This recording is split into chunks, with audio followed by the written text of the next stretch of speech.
Maro amin'ireo kooperativa toy ny kooperativa Mirindra, ny Kofia izay mampitohy an'Andoharano Fotsy sy Analakely ary 67 hektara. Ny kooperativa manana ny zotra tambatra 970 mampifandray Anakatso sy Antanimena dia samy nanamafy fa tsy hampiakatra ny sarandalana ho fitsinjovana ny Sarababebahoaka. Ho voatana ary tsy hiakatra araka izany ny sarandalana raha ho an'ireto kooperativa mampitohy an'Antananarivo renivohitra sy ireo faritra manodidina azy. Ao amin'ny zotra manodidina Antananarivo dia misy kooperativa 970 dia ny atao hoe zotra manodidina Antananarivo moa dia 30 kilometra miala ny Antananarivo renivohitra dia tsy mbola misy eritreritra mihitsy ny hampiakatra ny sarandalana. Zay aloha mbola tsy nandray fanapa-kevitra hanonitra sarandalana fa mbola hijanona amin'ny 700 tsy hoe tsy mirahina amin'ny CTU fa kosa raha toka zay aloha mbola mba tandrify anay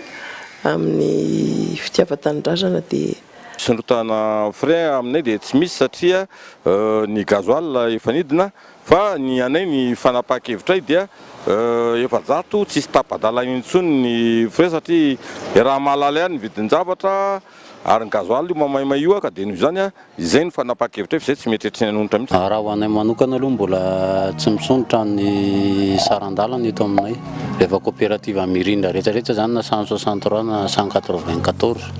Aminay ngamba ny 700 ihany normal amin'ny frein Tsy miankina amin'ny fanjakana na ny ministera raha teo ny fiakaran'ny vidin-tsolika raha ny fanazavana nomeny ny Tale Général'ny hydrocarbures.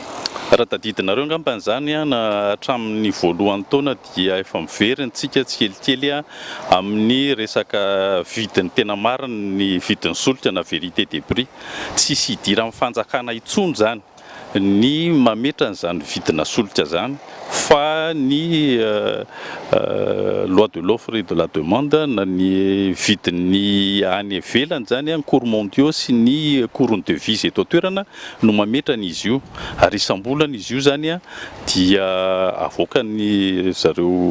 OMS miaraka amin'ny pétrolier fa tsisy hidiran'ny fanjakana raha ny ministera ny angovo sy ny solika zany no resahana. Tsikaritra nanomboka ny asabotsy lasa teo fa nahitana fidinana 3 ka hatramin'ny 400 ny vidin-tsolika izay raha teo no notakin'ireo andian'olona vitsivitsy mikasa nondritra ny sarandalana. Ny mahagaga nefa dia mbola tsy miemotra amin'ny fanapahan-keviny ihany reto farany mazava raha teo fa tsy misy hidiran'ny fanjakana sy ny ministera ny mahakasika ny vidin-tsolika.